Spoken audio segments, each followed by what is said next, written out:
Hello, everyone, and welcome again to another amazing episode of SheRises, Amplify, and Thrive Live Speaker Series, where we have people from all over the globe join us to share their spiritual wisdom, their messages, their insight, their visions, their change making ideas, all right here on this show.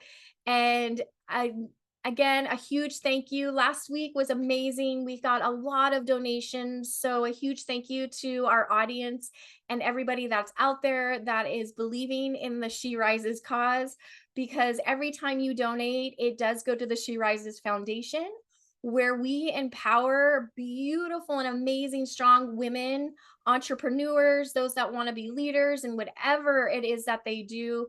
We are providing them scholarships and startup money and just funding so that they can step in to their dream, their mojo, their vision, and just have their impact on the world. So a huge thank you to everyone. Thank you for keeping that vision alive. And I'm your host, I'm Kelly Boyer. And today we have Hillis Pugh, which I'm really excited to interview because the last time we had such a great time. So I know this time will be as well. So Hillis is a Sirian-Lemurian guide. He uses mediumship, Reiki, and Lemurian light to help you awaken your soul, see beyond the physical, and radiate your authentic essence on your sacred journey. And in a minute, I'm going to go ahead and let him share even more about himself because I know there's more to you besides that little blurb that I gave. But today we're going to be talking about beyond separation, redefining oneness in our lives. And I'm going to throw it over to you, Hillis. Please share more about you um, and how you came to be. And yeah, let's do this. How did I come to be? I mean, I'm came to be like everybody else. I mean, we were all just a thought. We were all just a glimmer in our creator's eye, and then we decided the path that we wanted to choose to have this experience here on the planet. And you know, one thing led to another to our physical incarnation, and here we are. I mean, I'm just like everybody else. Having this long journey of really understanding who I am. And when I understand who I am, I can express that to other people to help them know who they are. And long time ago, when I started my poetry, because poetry will always be my first love. And the reason why I started writing to begin with is to share my message. A core message, and it has resonated with me for over 30 years. Because I started writing when I was actually more than 30 years, because I started writing when I was a teenager is that no, I didn't want anyone to feel like they were ever alone on their journey. Through the words that have been expressed that evolved into my mediumship, that evolved into other facets of writing, such as my gratitude blog that I have, and just my practice of being of service to others. Because I honestly feel that's the highest form of evolution is when we allow ourselves to be ourselves, when we allow ourselves to give of what we can, and that's key here. Give what we can when we can, because we have to take care of ourselves first. Self preservation first, care for others later. Not to sound selfish or anything, but it's true. I agree with that. In fact, um, Nikki, I'm going to put Nikki on the spot. Nikki and I were having a conversation about that right before we hopped onto here about the importance of being able to, being able to take care of yourself first and the things that you need. And then you can be able to give. I used to do a lot of resilience teaching, and that was always my message. You have to make sure that I would always say you have to make sure that your bucket is full and that you're taken care of before you can then start giving what's in that bucket away and making Yeah, sure that you're taking care of you got to make sure that you take care of yourself. Like it's kind of like when you're sick. You can't do anything when you're sick, you know? yeah, exactly. I mean, it's the whole point. The whole point of our existence is to have a fulfilling experience. Mhm. This is what that means is different for everybody. and it evolves and changes over time. Because as children, we want to have fun and play and explore and learn about the world that we live in. And as adolescents, we then allow ourselves to begin to find our own path, find our own identity, us to really begin to step into who we are outside of the realm of our parents, outside of the realm of our friends. And then this is when we begin to step into the energy of the law of attraction, likes attract like, where we begin to find our community, begin to find our circle of friends, people who we can trust. We go through that whole emotional upheaval as a teenager. And then as an adult, things begin to settle down and we begin to solidify who we are, what we are, either condense, expand, contract, all these things that we have. And through all of the minutia of the life experience, we begin to really find out who we are in our 30s, 40s, and heck, I'm almost 50. I'm going to be 49 in about 9 days. Oh my God. I'm like, well, happy birthday. Thank you. And so it's like now, I've always had people say, you don't really know who you are till you're 50. And this goes back to something that I read a long time ago in the developmental stages as a person. We don't our brain isn't fully developed until we're 25, right? And then as we move through this space, we're still trying to figure life out, trying to figure things out. But by the time you're 50, this is when you're supposed to be a complete mature human in this on the mental level. So being, a year away from 50, I said, yeah, I kind of think I have this just about figured out now. And so this is where I'm at in my life. It is really understanding, there is all of the stuff that we have. You know, when my mom and my aunt passed 10 years ago, it was one of the biggest lessons of my life. And understanding that in that space that there is no separation, it's just an illusion that we create through our life experiences. As Americans, that I can say that because other countries it's different. But in America, that we are mostly taught to we have to do everything by ourselves. We got to go out on our own. We got to do this. We got to do that all by yourself. But in other cultures and other countries, they are taught to do things as one, as together. And if I would have known that when I was 20, when I first moved out of my home, I probably wouldn't have moved out.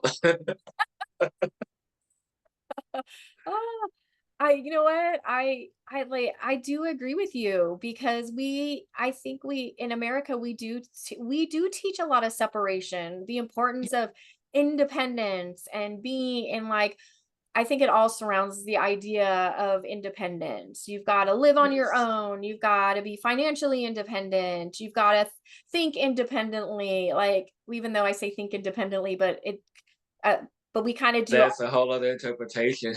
right? But I think those are some of the things that we teach, like we teach our kids that are most important.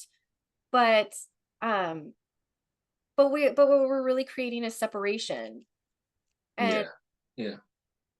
yeah, and I feel like it's separation within themselves as well.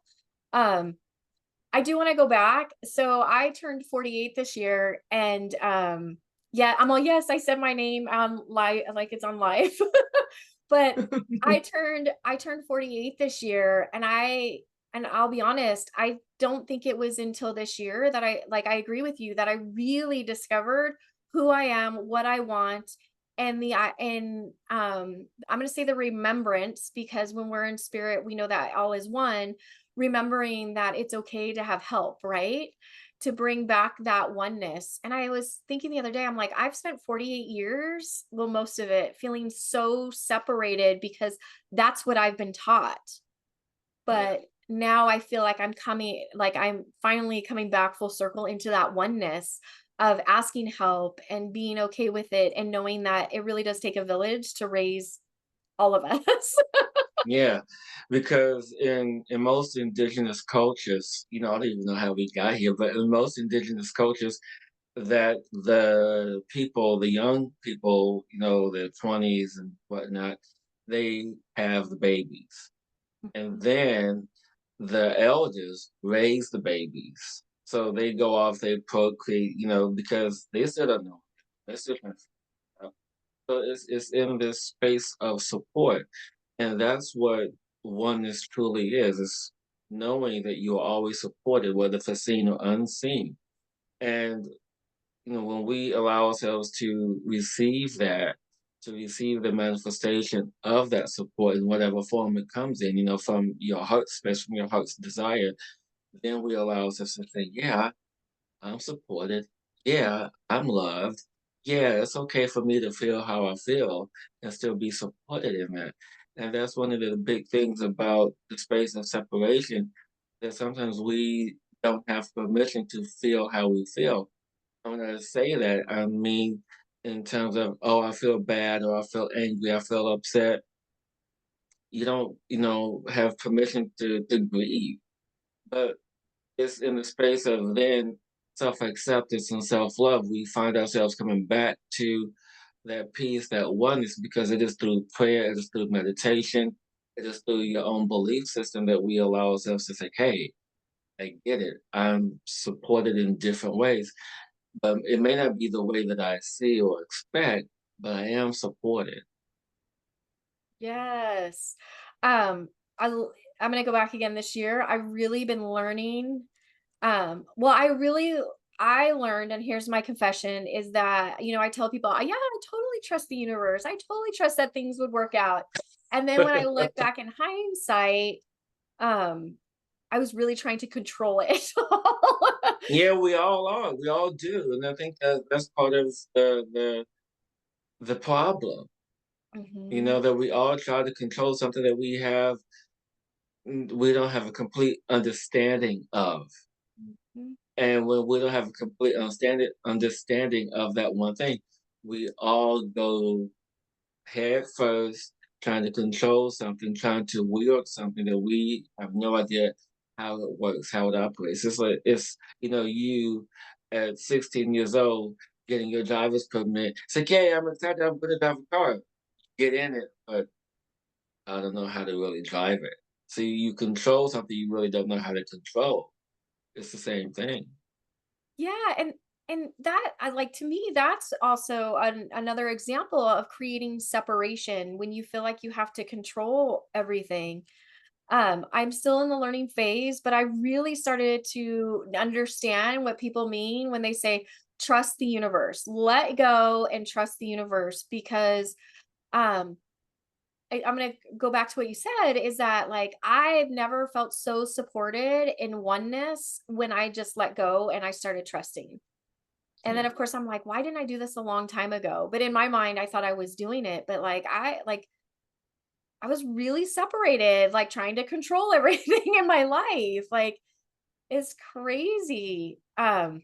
So I do want to ask you, because we are talking about separation, but part Yes. of the topic is about redefining it. So I would love Yes. to hear what your thoughts are on how we can do that and achieve achieve the new definition of what oneness is in our lives. And yet again, this is something that is very subjective, based on one's experience and beliefs. You know, and in order for people to really understand this, I'm going to put this in context.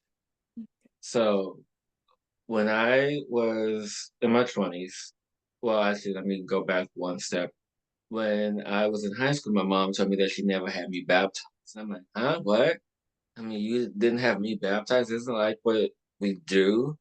And my mom was like, I want you to choose your own path. I want you to choose what you want to do for you. And I'm like, oh, okay. Huh." So here I am, a teenager moving into my 20s, meandering around, just trying to find, what kind of religion or faith I belong to. Because as a child, I was made to go to Catholic school and made to go to Catholic church one Sunday a month for part of my grade, which is like very high powered manipulation. And then, every and any other Sunday I would go to a Baptist church. Somebody confused kid, that was me. But I then found this one church and I felt in the space of oneness and support, that community. And then, when I found out the truth about religion, I didn't feel like I belonged there. So then I found my plant medicine family, felt like I belonged there, and it was amazing. So in our time, in our space, and our experiences, we always find these pockets of community that fit when we need them to fit, when we need them to resonate in our life.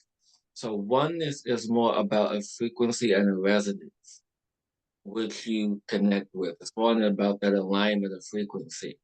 And it's the redefining of how the oneness meets you where you are in your life at that time. Because oneness is being present. Oneness is being aware of what is going on, what your experience is in that moment. And this changes from moment to moment.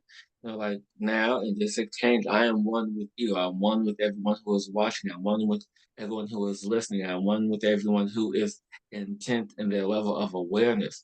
And some people watching this now may be more aware than others. Not saying that we aren't all aware, but it's just in the space of how we connect and how we commune to bring forth that energy of what's important and how it defines me in this moment, or how do I define it.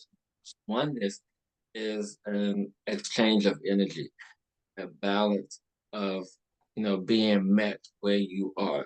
And I think that's important to understand that oneness meets you where you are, no matter what your experience is. Because I was always a part of something, whether if I was, co-captain of my track team or a member of my wrestling team, or the great administrative assistant for this uh, corporation I was working for, or if it's just me now being of service to somebody. It's all in how you define it where you are right now in your life. Yes, I'm so happy that I'm sorry if you just heard my dog bark. No, He has it's something to fine. say about that. But I love that you said that that it is always changing, because I think that there's a misconception that when we are in oneness, we have to know, like we have to feel that way all the time. And we are multidimensional beings. Like we are dynamic, and even in this moment as I'm saying these words, I'm already changing moment to moment to moment. And I love that you talk about it being a frequency and resonance, because frequency isn't the same all the time. Like No. it's always changing. And um and that I feel like that's part of the beauty of oneness, is that it's always meeting you where you're at, like what you said. Because I think that sometimes we think we have to really stretch to achieve it. And it's like, well, where are you at right now in this moment? Yeah, exactly. Because people often seek out external sources, and I'm guilty of that Yeah. as well. Seeking out these external spaces of satisfaction and gratification, seeking out these external sources for guidance and teachers, which is fine because we all need a teacher, we all need some sort of guidance. Mhm. But when we become addicted to the seeking, we're not really seeking anymore. We are in the space of getting our dopamine fit. Finding something new, that new thing, that new fad, that new something to help us strive to the goal. And actually, I was on a friend's show the other night, uh, and we were talking about a similar topic. And what was fascinating about that is one question came up, and this is a question that I've been asking myself for over 20 years, is who am I? And this one question is a question that will always give you a different answer depending on where you are in your life. So who am I? And you can say, who am I now? Who am I now in this moment? Who am I now that matters? Who am I now that is allowing for more? Who am I now to create and to give? So, will you have the core, which is who am I? But then you can add these extensions, these more specific. Uh, what's the word? What's the word? What's the word? I can't think. Well, but you can just have these different add-ons to be more specific in what it is that you are wanting to know. And when you become more specific, you uh, creating the space to have oneness, to go deeper into the creator consciousness, to see the creator consciousness in you, because that's what it is. People get this all hyped up and all, twisted and all feathers ruffled. It's like, no, I'm not God. I'm not the creator. Well, how did you think you got here? Your parents gave birth to you. Yeah, my parents gave birth to me too. But in reality, creator consciousness, I came from that. So if I come from something, just like we come from our parents, we are that in which we come from. So the sooner people get their head out of their asses and really begin to realize that I am God too, that I am Jesus too, and these people, these masters that we look up to, that for the inspiration for humanity, they were great examples of what the human potential could be. And so we got so lost in the distractions from other people that we lost our drive or our dedication or our discipline to be that in which we're examples of or for. Yes. Sorry, that was a little soapbox moment. Oh no, I love it because it's true. But like being separated from God, in which we are, we're literally saying that we're so disconnected from ourselves. Yeah, We, and that's truly what it is, because I do believe that I am God, you are God, everybody on this call is God, because we all came from the same source, right? yes, But you know what? Growing, like I grew, I did the same thing. I went to different churches and everything. And by the time that I was done, I was questioning. I'm like, well, wait a minute. If God is in us, like they say, right? Then how yes, then how are we writing, and I am not trying to turn this into like a religion thing, but why is it that we're adhering to a dogma that tells us we are separate from God? You know what I mean? Like yes, yes. I never could understand that. So I knew there was untruth somewhere in that, because there was a disconnect. Yeah, I mean, because this is what we're taught. Because, we are just like in corporate America, we are taught this specific chain of command. There's you, there's the priest or preacher, then, after that, then there's Jesus, Mhm. and, whatever, and then there after that is God. And I'm like, why is there a chain of command to talk to God? I don't understand it.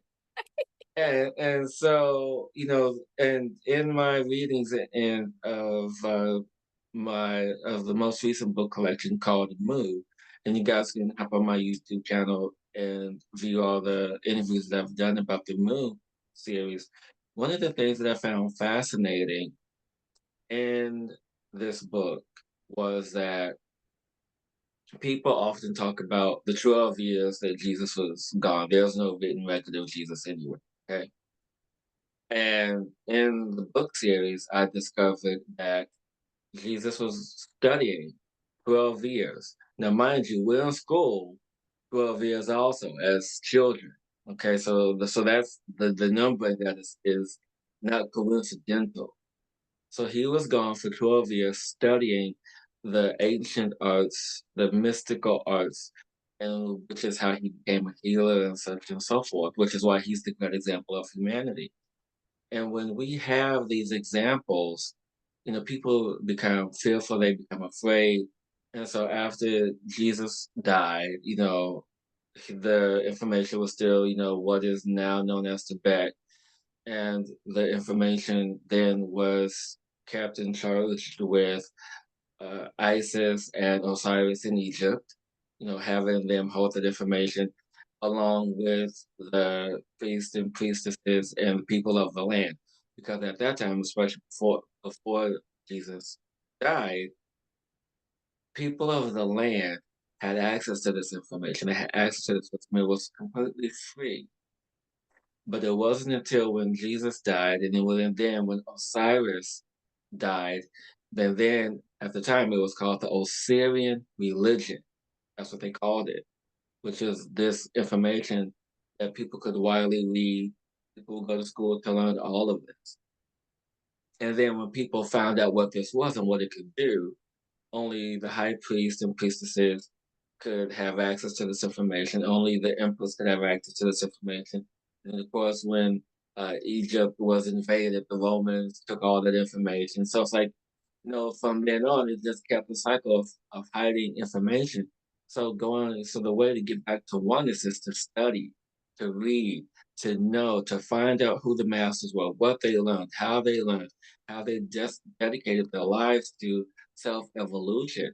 Because if you think that this physical body was meant to last 70, 80, or even 100 years, we're sadly mistaken.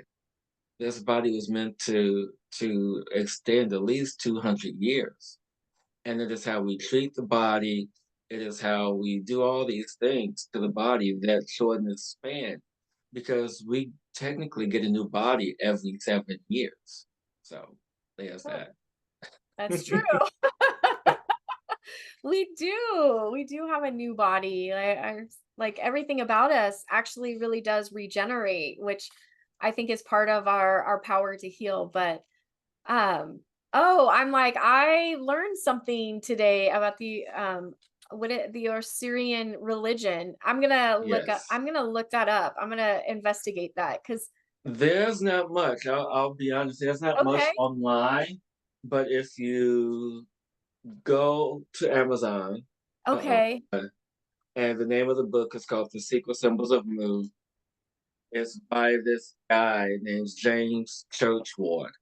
And there's a series of 5 books. But if you hop onto, like I said, if you hop onto my YouTube channel, I did a series of interviews with a friend of mine where we go over them, talk about them in depth and detail, everything from the sacred symbols of Mu and how religion and Egypt got their symbols from this ancient land, all the way to the Tamil people, Tamil culture, which is part of Mu, still exists to this day. Uh, Dark skin, brown skin, blonde hair, and blue eyes. So the people that you saw on Game of Thrones, the black people with the blonde hair, blue eyes, they actually exist. Wow, okay. Yeah, I'm gonna look that up. I'm like, yeah, I always love learning new. I mean, I'm kind of a research nerd anyways, but like I always love learning new information Hmm. because um it like not only does it expand my awareness and who I get to be, but again, I always feel like it brings me back to that oneness of just connecting of like who we are and where we came from and the truth is that we truly have never lost it even though we No. like to believe that we do. Well, Um no, well, not necessarily made to believe. It was a choice that we made right. ourselves to have amnesia, because you have to remember that in the space of incarnation, we chose to forget who we are, Yes. because if we remembered, we wouldn't have the experience of evolution, of self-evolution. Yes. Thank you for sharing that. You're absolutely right. You're so right. Okay, so I do want to shift gears a little bit here, Yes, yes. because, and I'm curious because I thought this was so perfect about what we were talking about today with separation. And I'm curious as to what you think about this. So I've kind of been like on this social media frenzy and learning about it. And I've been so adverse to it because when I think about social media, a lot of times I think about that separation. And I can share all my ideas of what I used to think, but I'm just kind of curious because when I listen to other people's point of view, it's interesting because they're like, no, no, it totally brings us together. So I was curious about your opinion because I feel like it can create both when we're talking about things in regards to social media. And I was just curious as to what your opinion is that on the influence of all of that. You know, like social media, everything is a tool, right? And it's up to the user to define how it's being used. And so, yet again, it's subjective to the user's experience. But in the overall collective scale on thought, personally, I appreciate social media because I can connect with people from here to around the world, and that's how I met most of my clients. Clients in Australia, clients in Norway, clients in London. So I mean, it's very beneficial to the respect that if it hasn't been for social media, then I wouldn't have the reach that I have to be of service, to share this message, to be of greater wisdom keeper for everyone. But then there's the also side where, if you consume it too much, it's a detriment, which is true. Everything in moderation. If you're a person out there just seeking, or scrolling, what are you looking for? I mean, are you intentionally distracting yourself? Are you intentionally looking for something? Are you looking, for to keep your mind away from something? So there's all these facets to it. Yeah, sometimes I do the infinite scroll, but I catch myself. It's like, wait a minute, what am I doing here? You know? So am I distracting myself from dealing with what I need to deal with? Sometimes, yeah, it is that way. And in that moment, I have to be honest, like, well, what am I distracting myself from? So you have to talk yourself off the ledge or the scrolling, so to speak, because we are in this space of, well, why am I distracted? Why don't I want to deal with what I want to deal with? It's like an addiction. You can smoke, drink, eat food, whatever your vice is, you have that. And social media is can be that vice for people. It can be that addiction, it could be that dopamine hit, because social media was created to give you that dopamine hit. Anytime when you got a like, or anytime when someone commented, anytime when someone made you feel good on social media. The same thing if someone, made nasty comments. It's the same, it's the exact opposite. I mean, it's a double-edged sword, and with anything, with anything that we do, it goes back to intent. What is your purpose for being on social media? Whether it's for that moment or a long-term goal. What is the intent behind what you do? Beautiful. Yeah, I mean, I do agree with that. Like how is it that you really want to be, how do you want to use this versus how it's using you, right? Because I think I get lost in the infinite scroll too, where I'm just like, and um but I think you're right. It like I have to kind of put myself in check because when I start doing the infinite scroll, I that's when I realize that I'm no longer using it in a way that's that's positive. I am now being used by it because it's got me Yeah, caught in the days where I'm like just yeah, then you start scrolling. seeing these ads and pop up saying, "Oh yeah, my phone was listening to me again." There's that ad, or there's this. I mean, it's a tool like everything else. And in all honesty, we have to be honest with each other about why we use it, what it was meant for. All these things. I mean, it's a great tool to connect with people across the world. It's an amazing tool. Heck, who knows? One day we can possibly use it to connect to someone on the other side of the universe, right? But then that's what, telepathy is for. That's what the mind Right. is. Exactly. Yeah, thank you for sharing that because like I said, I've been kind of in this conundrum of I can see how it could be such a beautiful community, but I can also see how it can actually really be dangerous to yourself because of the stuff that we see and the things that we believe on it and the infinite, you know, the infinite scroll. Yeah. All got that finger that goes like this. Yeah, exactly, exactly. But and in terms of like coming back to oneness, one of my thoughts that I've had is how on like a micro level, we talk about, being able to connect with each other. Like you were saying, your examples of connecting with people on the other side of the world that like you can share your information with and vice versa, right? And then I Yes. look at it on like a macro level, like a big level in the universe. And sometimes, and like, you know, all everything that gets created is from a thought. So I'm like, well, obviously, maybe this is like a download that we receive from source because it's such a valuable tool to share like information that you're sharing today to educate people on greater things and wider views rather than, the tunnel vision, if that makes sense. Yeah, yeah, exactly.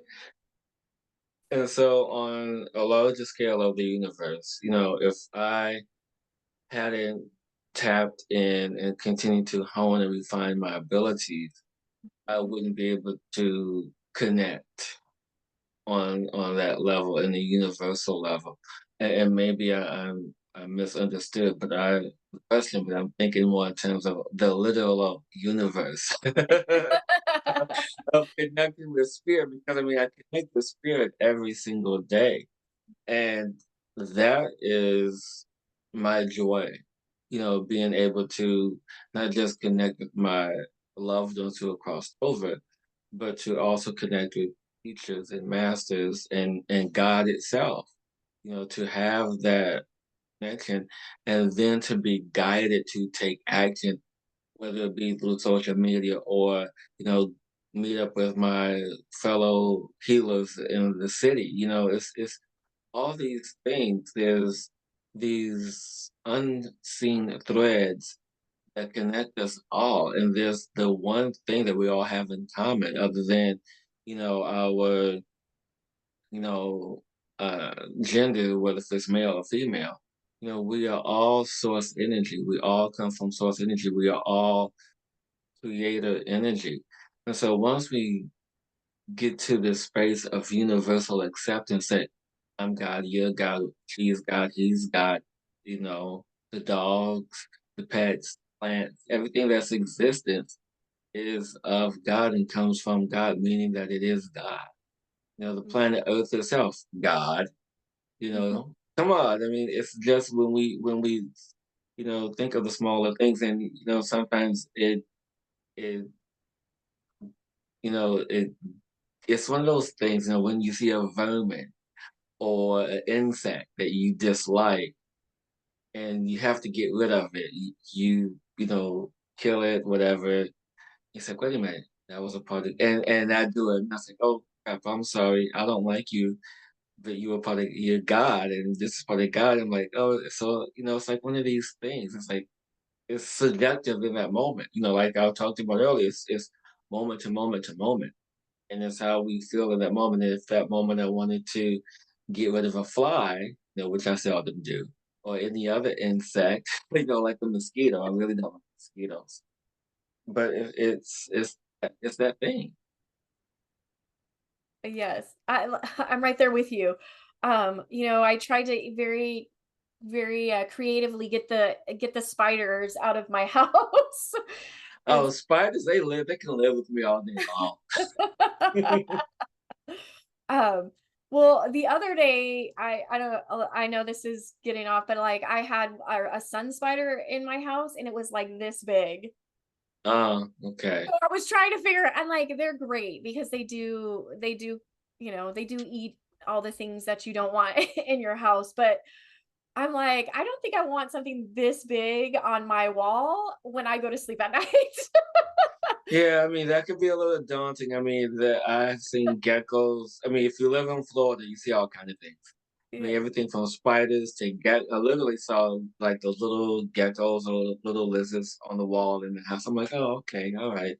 You got in some kind of way. And the thing is, I know they grew up inside the house because they're albino. Usually they have color. Or you didn't have never been outside. So it's these little things. Oh, Um, Nikki has a comment. She wants to know what part of Florida. She said, "Oh my God, what part of Florida?" She's in Florida. That's why. I'm in Fort Myers, Nikki. I'm in Fort Myers. So if you're anywhere near, you got to come and grab some coffee, tea, some vegan treats. And actually, it's a good time because I was actually going to see if anyone had any questions that they would. And it doesn't necessarily have to be about what we talked about. It can be about anything. And feel free to unmute yourselves too. I'm sorry, I'm like taking over. Sorry. No, hey, it's we're in this together. So I agree. Does anybody have any questions or anything that they want to share? Nikki, do you want to make plans to connect? Oh, Oh, she's 2.5 hours away, so it'll have to be a special trip. Yeah, it'll be a special trip. Yeah, I have friends up in. Oh wait, are they still in Tampa or did they move back? I have people in Tampa. I think I know somebody in Miami. That's pretty much it. So, I don't know. But now I know Nikki. I don't know where she is exactly, but you could tell me your location later, Nikki. Don't want to have to put it out for the whole world. No, then they'll be knocking on your door. Oh, I love it. Oh, she says, yeah, she's closer to Miami. So Okay, yeah, yeah. I'm on the quieter side of Florida. Yeah, I was in Miami a couple of years ago to see Janet Jackson. oh, I Anyway, love I love it. Does anybody have any questions or anything that they want to share? You could, like he said, you can come off mute, or as you can see, we could put them in the chat and I'll be happy to share them for you.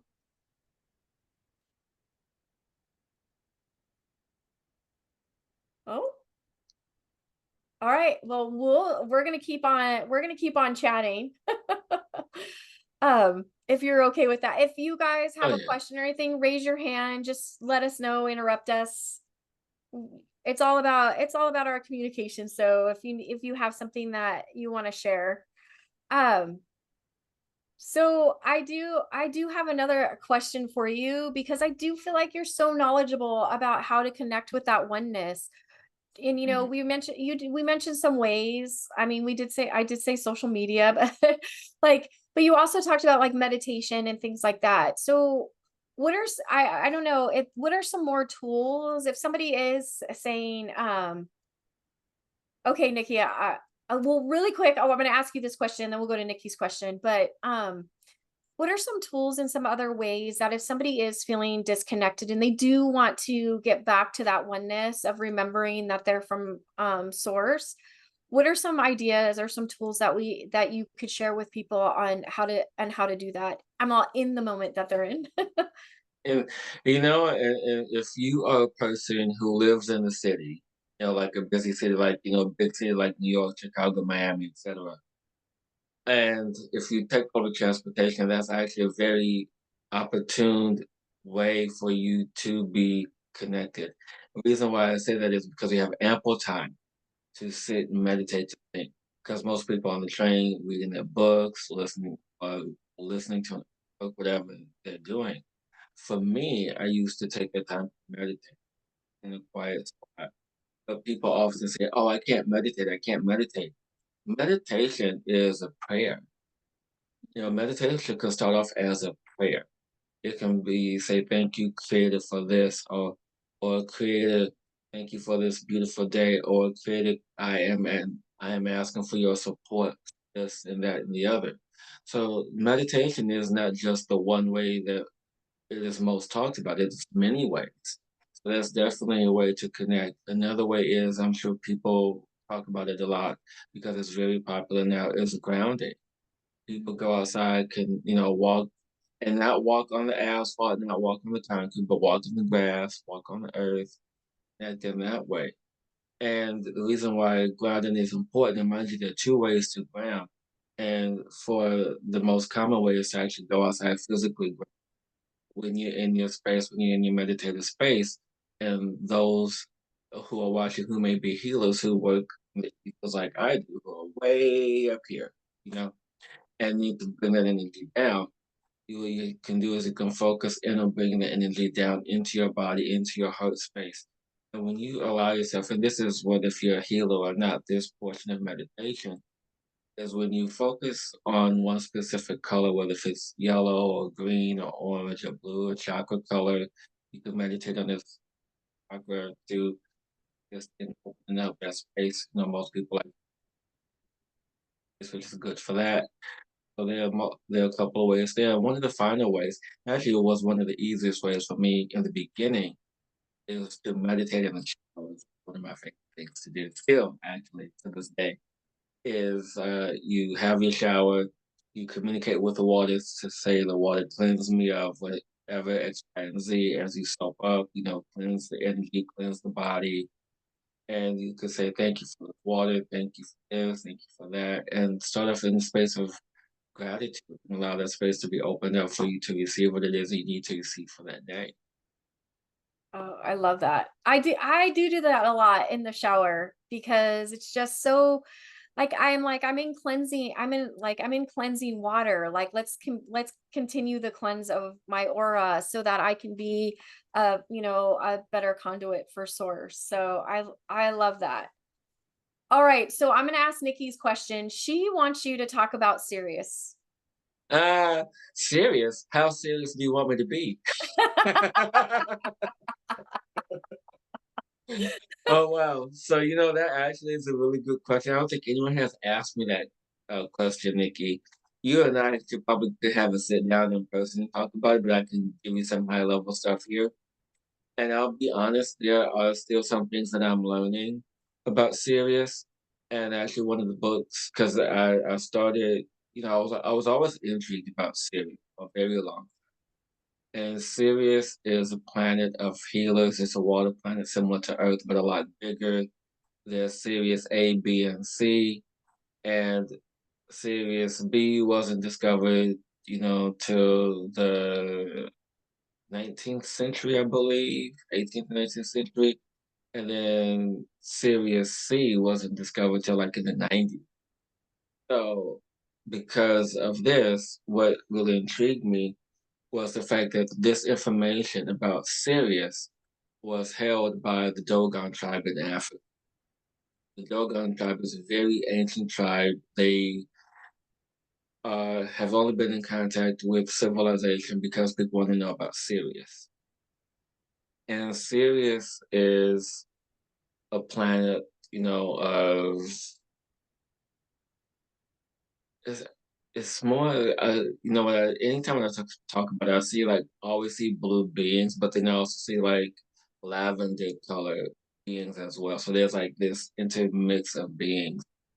But Sirius is a hybrid planet of knowledge, technology, spirituality. It's where Earth is headed, so to speak, because you have to understand that Sirius is the galactic center, unofficial galactic center, because we have the Milky Way galaxy. Everyone knows what's at the center of the Milky Way. Sirius is the unofficial center because the sun, everything that is affecting us is from the sun of Sirius. Every motion, every orbit, vibration, everything that is happening on Sirius affects us. And it's because we're all in the same galaxy. This and the best way to think of it this way, the simplest metaphor is when you have a drop of water and you put it into a bathtub and you see it ripple out. That's the same thing. It's the vibration, it's the resonance, it's the frequency. And sometimes it could be instantaneous, sometimes it could be a couple years later, but it's all in the same vibrational frequency. And how Sirius affects us as a planet, affects us as a species. Well, when you hear healers and people talk about Sirius in their meditations or anything of that frequency, it is because they understand the Sirius and Earth connection, or the Sirius, or more so, let me be more specific, and I want to say it's Beetlejuice. I want to say I think that's the name of this of Sirius's son is what we call Beetlejuice. I'm not. Don't quote me on that. I'm not 100% certain at this moment. But their son, since it's 3 times bigger than our sun, affects our sun. So it's always the larger planetary body of the solar system that affects the entire galaxy. So it's not the gravitation, it's the magnetic pull that each one has on you.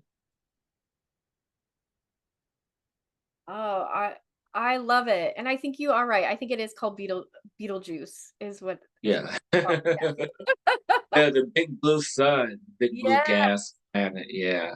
Mhm. Yeah, now, like I said, I'm still learning more about Sirius, and actually, I have a book that I'm reading now called The Sirius Mystery by Robert Temple. really good. It's a little bit long and drawn out now. And then there's another book that I have in my cart called The Dogon something. It's because Robert Temple recommended it in the book. So like I said, I always knew about Sirius, but then when I started reading the Moose series, it piqued my interest even more about Sirius. And then it was just going on and on and on and on. But you have to understand, it doesn't matter, where we come from. Doesn't matter what your most previous life was, because in my most previous life, I was a 6 foot tall white man working in Hollywood. I was an actor. Oh, I'm like, oh, that's another conversation. Yeah, exactly. And then in the life before that, I was, you know, um, as what in no, that was one of my first lives. Actually, I was a Sumerian slave in one life. In another life, I was a high priestess. In one life, I was a witch in Salem who was persecuted in my sleep by my lover. So it's like all these things. So and I say all of that to say that it really doesn't matter what we think or what we care to know about ourselves. Yes, it's this infatuation that we want to know who we are and who was I in this life, who was I in that life, and how does it play a difference in this life. And so it's fine, but at the end of the day, all these experiences add up to the one experience of connecting and going back to the one, the inner truth. So it doesn't matter where you come from, because we all know where we come from. And each life was the lesson for us to add up to get to where we are, to get to knowing and understanding our full human potential, understand our humanity, to understand our humanness, to understand our godliness. Oh, thank you for sharing that. Does anybody else do you have any more questions, Nikki, or do you have any questions, Cece, that you want to ask? If you do, put it in the chat or come off mute.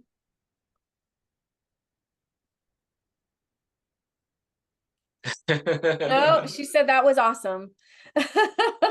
You're most welcome, Nikki. Yeah, and if you're ever this way, if I'm that way, yeah, let's plan some time to meet up in person for sure.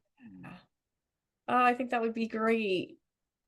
All right, so we're almost out of time. So I do want to share what your donation gift that you're gifting to everyone. It's a 20-minute remote session utilizing Sirian-Lemurian light energy. Do you want to talk more about that and let everybody know what they get when they offer their donation?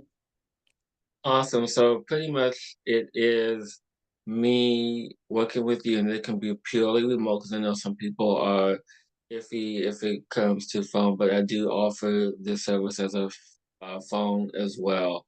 So I work with you via phone or remotely, sending you energy for a specific situation or a specific illness, anything that is bothering you in your life. This time, and I will sit down, I will connect with you to let you know that I'm going to be sending you or call you, and we work through this time together for 20 minutes of my time, completely free, for you to begin your path to wellness, to nurture your soul, to allow you to say, "Ah, yeah, that was good."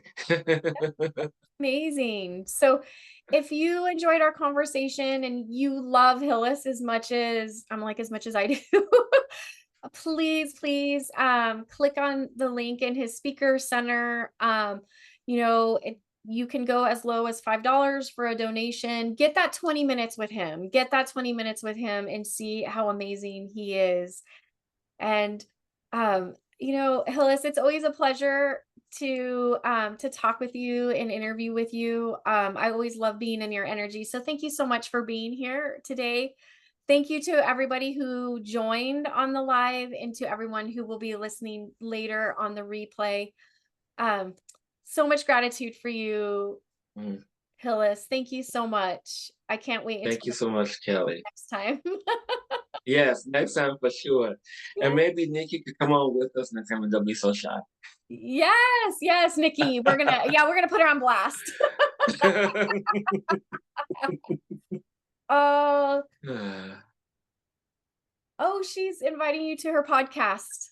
So Hey, yeah. just email me the details and I'm there. Yes. Oh, I love connection and community so much. Yes, yes, yes. All right. Well, until next time, everybody, so much love and gratitude from my heart to yours. We'll see y'all next week. So until then, bye. Bye, everyone.